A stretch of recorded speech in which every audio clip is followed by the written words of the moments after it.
Hola, bienvenidos a mi canal Ángel Lipe, tu salud me importa. Hoy vamos a hablar sobre la vitamina D. Es una vitamina muy importante, ahora está un poquito de moda por el tema del COVID. Vamos a explicar un poquito de la síntesis, vamos a explicar un poquito también del mecanismo de acción, en qué funciones está implicada en el cuerpo.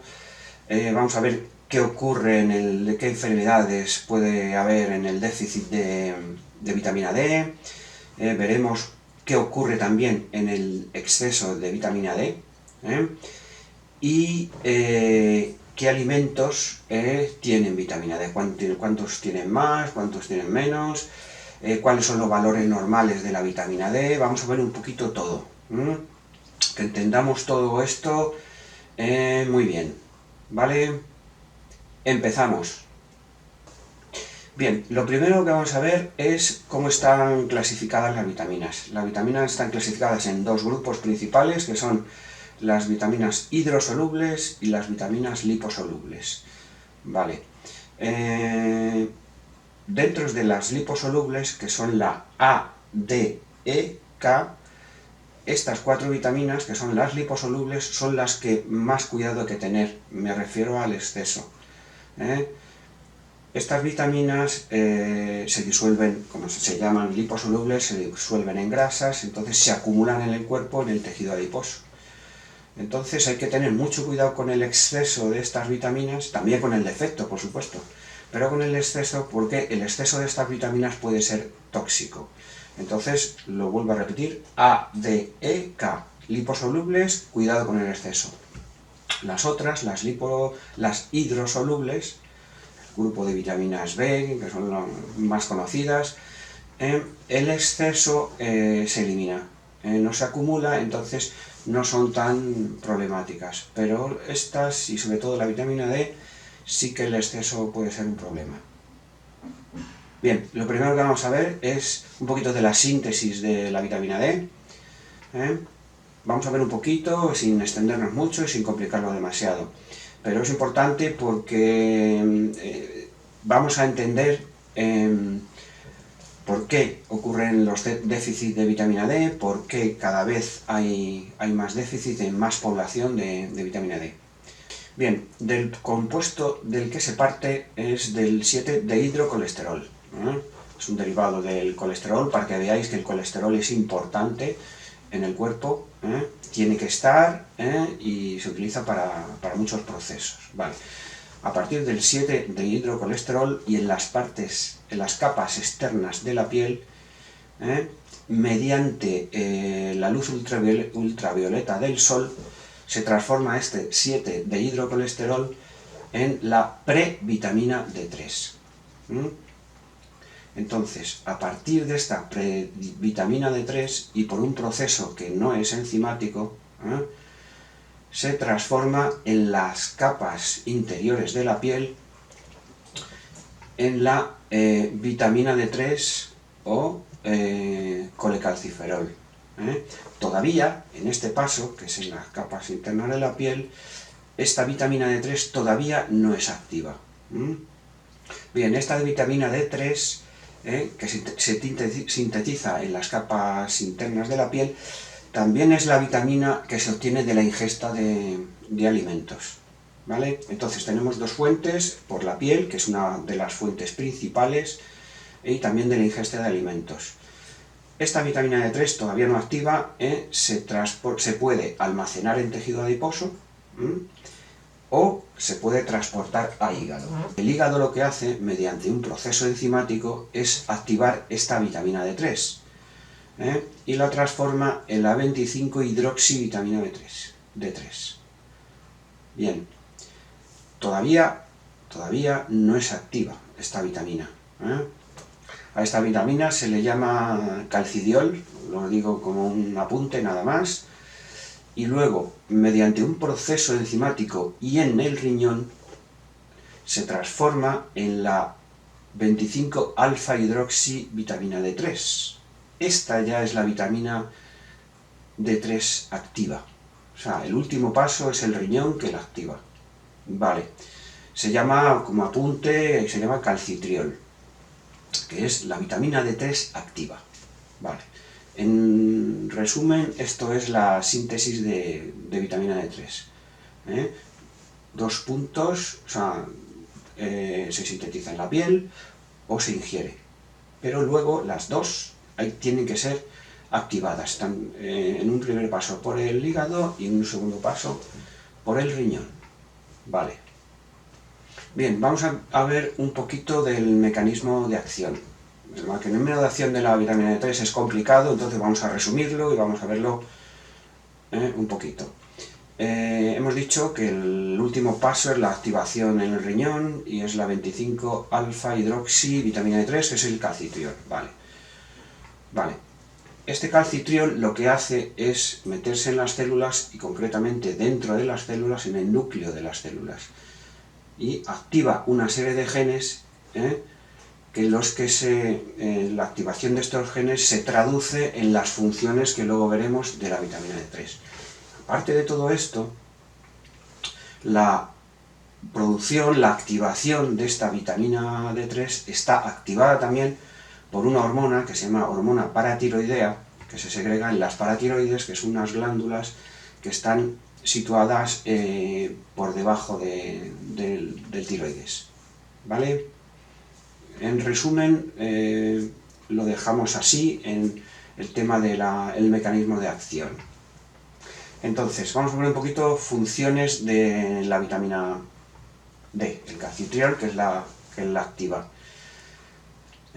En el metabolismo del calcio es una de las principales funciones, todo ese balance de calcio.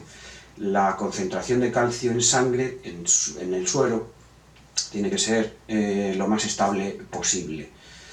Entonces, este mecanismo de la hormona paratiroidea y la vitamina D3 lo que hacen es regular este calcio en suero. Entonces, si el calcio está bajo, lo que hace la vitamina D es destruir hueso, entre comillas, para sacar calcio de los huesos y aumentar la concentración en el suero. Vale. Otro mecanismo para aumentar el calcio en hueso es cuando hay exceso de calcio en sangre, el riñón filtra ese exceso y lo elimina. Entonces, otro mecanismo es aumentar la reabsorción en riñón de ese calcio para regular el calcio en sangre. Y otra forma de regularlo es aumentar la absorción del calcio dietético, el que ingerimos en la dieta normal. Entonces son tres mecanismos diferentes para regular ese calcio en suero. Entonces, entendiendo estos tres mecanismos, podemos entender por qué si la vitamina D3 está baja, entonces bajarían las concentraciones de calcio en sangre, y lo que hace el cuerpo es sacar calcio de huesos para regular esa concentración sanguínea de calcio. Entonces, una bajada de vitamina D3 lo que hace es pérdida de hueso. Otro mecanismo en el que regula el calcio, pues ese es el balance de fósforo, muy importante también. Otra función de la vitamina D3, pues es la diferenciación celular. Lo que hace es estimular la diferenciación celular. La diferenciación celular es la especialización de las células para realizar diferentes funciones. Estimula eso. Entonces, es inversamente proporcional con la proliferación celular. Inhibe la proliferación celular. Si la proliferación celular, que es nada más que las células se reproduzcan más, puede ser útil, pues para, por ejemplo, regeneración de tejidos, por ejemplo. Pero tampoco puede ser excesiva esa proliferación celular, porque puede estar implicado en procesos cancerígenos. Entonces, lo que hace la vitamina D es disminuir esa proliferación y aumentar la diferenciación celular. Otra función en la que está implicada la vitamina D es aumentar la inmunidad. Como hemos dicho antes, en su mecanismo de acción, lo que hace la vitamina D es se mete en las células, concretamente dentro de las células se mete en el núcleo y activa una serie de genes. Pues lo mismo lo hace en las células, en los linfocitos, los glóbulos blancos, que son los que están directamente implicados en la inmunidad. Entonces activa los genes, por ejemplo, de los linfocitos T y otro tipo de glóbulos blancos, activa los genes del núcleo de este tipo de células y las activa. Por eso está directamente implicada en los procesos de inmunidad. De ahí a que ahora, que estamos en pandemia, se ha aumentado la ingesta de vitamina D o los suplementos de vitamina D, por intentar regular esa inmunidad o aumentar esa inmunidad. Otra de las funciones de la vitamina D, pues igual que hemos dicho en el mecanismo de acción, en las células que producen la insulina, que son las células beta del páncreas, por el mismo mecanismo, activando los genes de los núcleos de las células, lo que hace es aumentar la producción de insulina. Entonces, un déficit de vitamina D se puede traducir en un problema de secreción de la insulina y en una diabetes, al menos tipo 2, incluso en algunas diabetes tipo 1 también, o una prediabetes, que es una resistencia a la insulina. Entonces está también directamente relacionada con el aumento de producción de insulina. Otra de las funciones de la vitamina D es regular la presión sanguínea. Hay un mecanismo, vamos a explicarlo muy brevemente, un mecanismo enzimático y alguna hormona que regulan la presión sanguínea. Es el mecanismo renina-angiotensina. Vale. La renina es un enzima que se produce en el riñón. Entonces, lo que hace es activar una reacción química que transforma el angiotensinógeno en angiotensina 1. Vale. Esta angiotensina 1 todavía no es activa y mediante otra enzima que se llama enzima convertidora de la angiotensina, la transforma en angiotensina 2, que ya es activa y lo que hace es aumentar esa presión sanguínea. ¿Vale? Entonces, en este mecanismo de acción, ¿qué es lo que hace la vitamina D? La vitamina D lo que hace es inhibir la primera enzima, esa de que hablábamos, la renina, que se la produce el riñón, inhibe y regula esa enzima. Entonces, lo que hace es bloquear toda la cadena de producción de angiotensina 2 y entonces regula la subida de tensión arterial. Entonces, un déficit de vitamina D en lo que se traduce es que no está regulada esta reacción, se produce mucho angiotensina 2 y sube mucho la tensión arterial. Bueno, vamos a ver ahora un poquito de las enfermedades que produce el déficit de vitamina D. Vale, el principal proceso de la vitamina D es la regulación del balance de calcio. Vale, entonces la vitamina D lo que hace es aumentar la absorción de calcio, ¿no? Entonces, si hay un déficit de vitamina D, se absorbe menos calcio, entonces en la concentración del calcio en sangre, que hemos dicho antes, que tiene que estar estable, disminuye. ¿Qué es lo que ocurre cuando disminuye? Pues, como hemos dicho antes, en las glándulas paratiroides segregan la hormona paratiroidea, se produce un hiperparatiroidismo, está demasiado desarrollada la glándula, produce mucha más hormona. Para esta hormona lo que hace, lo que hemos dicho antes, es sacar el calcio de los huesos, destruir hueso, sacar el calcio de los huesos, porque es el único sitio donde lo puede sacar, porque la ingesta está reducida, la absorción está reducida porque hay poca vitamina D. Vale. Entonces destruye hueso para regular esa concentración de calcio en sangre que sea estable. Entonces, este déficit de calcio en hueso que está disminuyendo se traduce en lo que todos conocemos, que es una osteoporosis. Si el déficit de vitamina D es mucho mayor, pues puede producir otras enfermedades un poco más graves. Incluso raquitismo, por ejemplo, en niños, tienen un déficit muy alto de vitamina D, y lo que ocurre es que tienen poco calcio en huesos, esos huesos, sobre todo en proceso de niños, en proceso de crecimiento, no crecen bien porque no son tan fuertes los huesos, entonces crecen, pero crecen arqueados. Eso es lo que es el raquitismo. También puede ocurrir esa debilidad muscular por falta de calcio en adultos.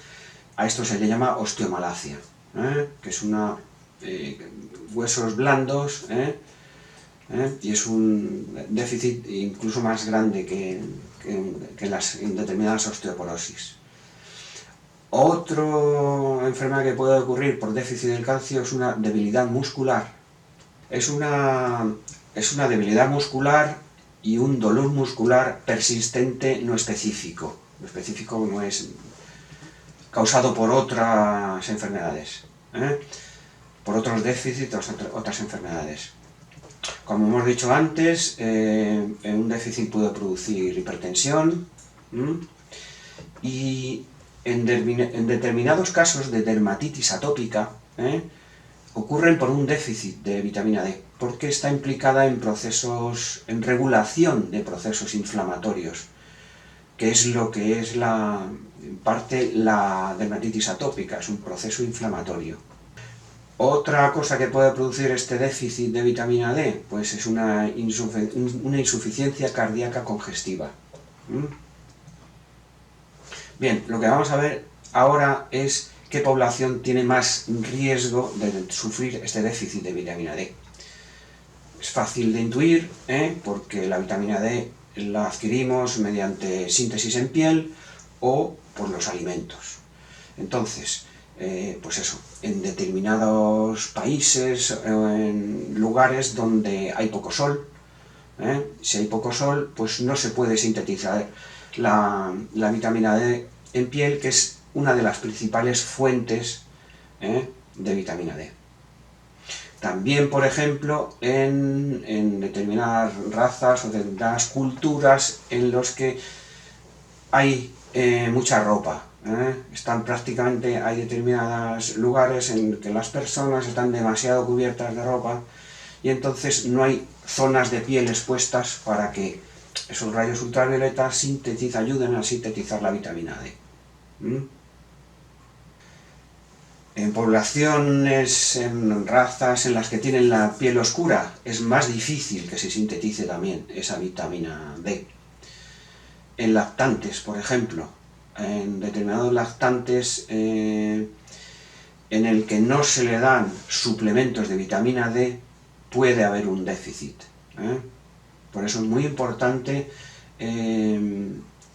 dar suplementos de vitamina D en niños y en lactantes. Otro problema de déficit de vitamina D que se está ocurriendo en los últimos años, hay mucha preocupación por el cáncer de piel, entonces se está usando demasiado. Es verdad que hay que utilizarlos, pero a veces se utilizan demasiadas protectores solares, cremas solares, que lo que hacen es impedir que lleguen esos ultravioleta y que se sintetice esta vitamina D. ¿Vale? Otro problema en los ancianos. Los ancianos tienen reducida el proceso de síntesis de vitamina D. Entonces es un grupo de población en la que hay que tener muchísimo cuidado y dar suplementos de esta vitamina D para que no ocurran las famosas osteoporosis. Otro problema, pues en las insuficiencias renales. Si hemos dicho que el último paso de la vitamina D, la activación de esa vitamina D, es en el riñón, entonces en las insuficiencias renales es lógico pensar que habrá un déficit de vitamina D. en determinadas enfermedades que son síndromes de mala absorción de grasas, que son fibrosis quística, en determinadas enfermedades hepáticas, puesto que el hígado también es un paso en la activación de la vitamina D, pues también es un problema de déficit de vitamina D. En las enfermedades inflamatorias intestinales, como la enfermedad de Crohn, también es un proceso porque no hay absorción buena de vitamina D y de calcio. Entonces también hay que regularlo, hay que controlarlo y hay que dar suplementos. Y una cosa muy importante en la obesidad. En la obesidad, y estamos hablando de personas con un índice de masa corporal superior a 30, igual o superior a 30. ¿Qué ocurre?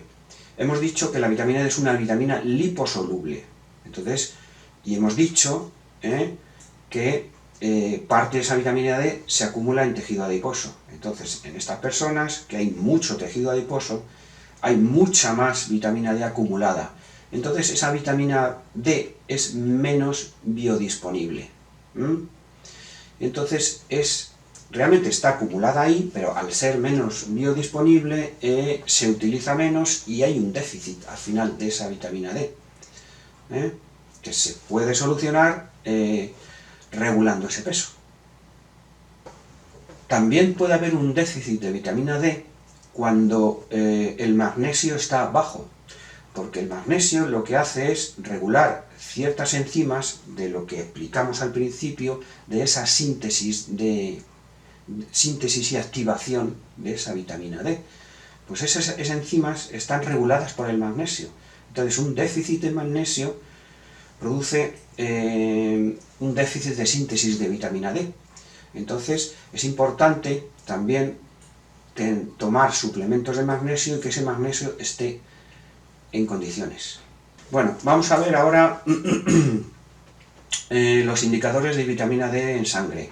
Qué niveles son muy problemáticos y qué niveles son normales. Aquí hay varios criterios. Antiguamente se tenía otro criterio y se tenía unos valores un poco más bajos. Ahora estos criterios han aumentado y los valores han aumentado, ¿vale? Entonces, vamos a ver los valores antiguos y luego vemos lo que se está haciendo ahora para prevenir sobre todo todas estas enfermedades. Vale. Los valores son en nanogramos por mililitro. Y lo que medimos es el calcidiol, que es la 25-hidroxivitamina D, que es la que se transforma en hígado, pero todavía no es activa. Esos es los niveles que se miden. Entonces, se consideraba como un déficit severo por debajo de 8-10 nanogramos por mililitro. Se considera como déficit por debajo de 12 nanogramos por mililitro. Entre 12 y 19 se consideraba como insuficiencia.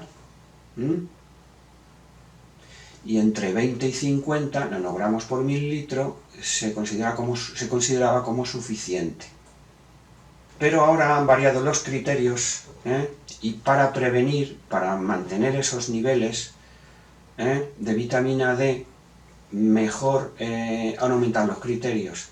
Entonces se considera deficiencia por debajo de 20 nanogramos por mililitro. Entre 20 y 29 se considera como insuficiencia y entre 30 y 100 nanogramos por mililitro se considera como suficiente. Por supuesto, estos valores, manteniendo estos valores, no vamos a llegar a una toxicidad. Lo que decíamos antes, se puede acumular un exceso de vitamina D y puede llegar a ser tóxico. Con estos valores estaremos protegidos de las enfermedades y no va a haber toxicidad. Vamos a dar también un valor de la ingesta diaria recomendada de vitamina D, y esto lo vamos a decir en unas unidades que son unidades internacionales, y vamos a decir así porque es lo más conocido. Entonces, un mínimo entre 800 y 1000 unidades internacionales y un máximo de 4000. Entre estos márgenes no vamos a llegar a ninguna toxicidad de vitamina D. Ahora vamos a ver un poquito de qué cantidades de vitamina D en unidades internacionales hay en determinados alimentos, ¿vale? Por supuesto, lo que más más concentración de vitamina D tiene es el aceite de hígado de bacalao. Estamos hablando de unas 8.400 unidades internacionales por 100 gramos. El hígado de bacalao ahora se puede obtener en farmacias y se venden en perlas que no tienen ningún tipo de sabor desagradable porque nos tragamos esa perla y ya está. Pero es lo que más concentración tiene. El siguiente paso, los pescados. Los pescados azules, sobre todo, tienen una concentración alta de vitamina D. Estamos hablando de los pescados más grasos. Por ejemplo, el salmón. El salmón tiene, depende de qué tipo de salmón, entre 500 y 600 unidades internacionales por cada 100 gramos. También es verdad que depende del tipo de salmón. El salmón ahumado tiene concentraciones un poquito más altas. Por ejemplo, sardinas y arenques, concretamente los arenques tienen entre 800 y 1000 unidades internacionales por 100 gramos. Por ejemplo, la yema de huevo tiene 70, el aguacate tiene 180, las setas alrededor de 125, langostinos tienen alrededor de 720, la dorada tiene 560, el atún enlatado tiene 160. Estamos hablando de unidades internacionales por cada 100 gramos. Bien, ahora vamos a ver un poquito, muy resumido, de esa toxicidad que hablábamos, puesto que es una vitamina liposoluble, esa posible toxicidad que nos puede dar un exceso de vitamina D. Pues un exceso de vitamina D también puede producir una pérdida de hueso, también puede producir cálculos renales, cálculos en el riñón, y puede producir una calcificación en determinados órganos. Esta calcificación en determinados órganos, sobre todo principalmente en corazón y riñones, nos puede llevar a determinadas y graves enfermedades cardíacas y renales. O sea que es algo a regular y puede ser peligrosa esa toxicidad. Vamos a ver ahora un poquito de interacciones entre vitamina D y medicamentos. ¿Qué medicamentos hacen que bajen esa vitamina D? Hay un medicamento que se llama Orlistat que se está utilizando cada vez más para adelgazar, pero que lo que hace es impedir la absorción de grasas. Entonces regula una enzima pancreática, la lipasa pancreática, la inhibe y entonces impide el proceso de absorción de grasas. Entonces esas grasas se eliminan y quemamos las grasas que tenemos. Entonces es un buen proceso de adelgazamiento. ¿Cuál es el problema? Que la vitamina D es una vitamina liposoluble. Si eliminamos la ingesta de grasas, estamos eliminando vitamina D. Y podemos llegar a un déficit de vitamina D. Entonces, cuidado con este tipo de fármacos porque tiene que estar muy bien controlado.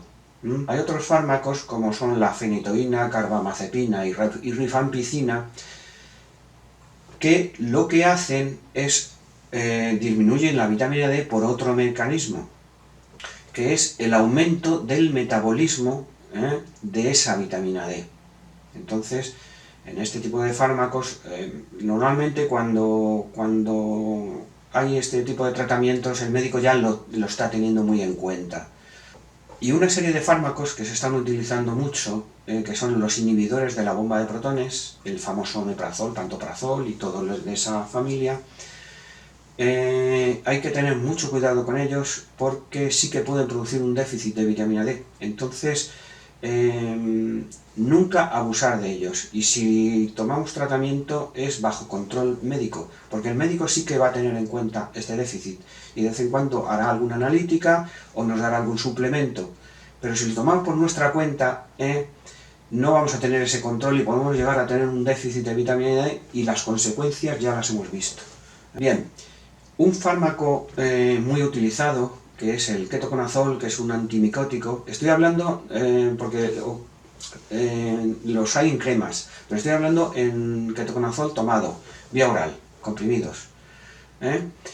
El ketoconazol lo que es un inhibidor enzimático, entonces en el proceso de síntesis de la vitamina D que vimos al principio está regulado por enzimas. Si nosotros bloqueamos o inhibimos una de las enzimas, impedimos el proceso de síntesis y activación de esa vitamina D. Pues eso es lo que hace el ketoconazol. Entonces, tratamientos con ketoconazol, si los hace el médico, lo tendrá en cuenta. Si nos estamos automedicando, problemas. Tratamientos con corticoides, que muchas veces no están regulados por un médico y abusamos de ellos también y nos automedicamos. Pueden producir déficit de vitamina D. Y bueno, luego en tratamientos quimioterápicos sí que puede haber déficit de vitamina D, pero esto ya, como son muy específicos y son hospitalarios, los médicos lo tienen muy en cuenta y lo regulan con suplementos de vitamina D. Con estas interacciones de medicamentos, no estoy diciendo que haya que suprimir estas medicaciones, no estoy diciendo eso. Estoy diciendo que no hay que automedicarse, que todos estos fármacos tienen que estar regulados por un médico, que es cuando no habrá ningún tipo de problemas, porque ya el médico va a tener en cuenta todo esto. Además, cuando nosotros nos automedicamos y no tenemos nada en cuenta de esto, y nadie, ningún médico ni nadie nos está controlando. Entonces ahí es cuando vienen los problemas. Estos fármacos se toman, pero controlados. Entonces, como resumen, más o menos, pues, por supuesto, tomar el sol con precaución, pero hay que tomarlo. No abusar de cremas solares, hay que ponérselas, pero no abusar. Ingesta media de vitamina D, pues hacemos una media de unas, al menos, 2.000 unidades internacionales diarias. Ya hemos dicho antes qué tipo de medicamentos y de alimentos y qué cantidades tienen. Entonces una media. Máximo hemos dicho antes de unas 4.000 unidades internacionales. Por supuesto bajar de peso, porque hemos visto que está directamente relacionado con un déficit de vitamina D. Y como hemos dicho antes, niveles de magnesio en condiciones, tomar magnesio, tomar suplementos de magnesio, porque nos ayudan a esa síntesis de vitamina D. Lo vamos a dejar aquí. Si os ha gustado el vídeo, darle un like, suscribiros y darle a la campanita, que nos vais a ayudar a que el canal siga funcionando y podamos aprender muchas cosas. Gracias a todos y adiós.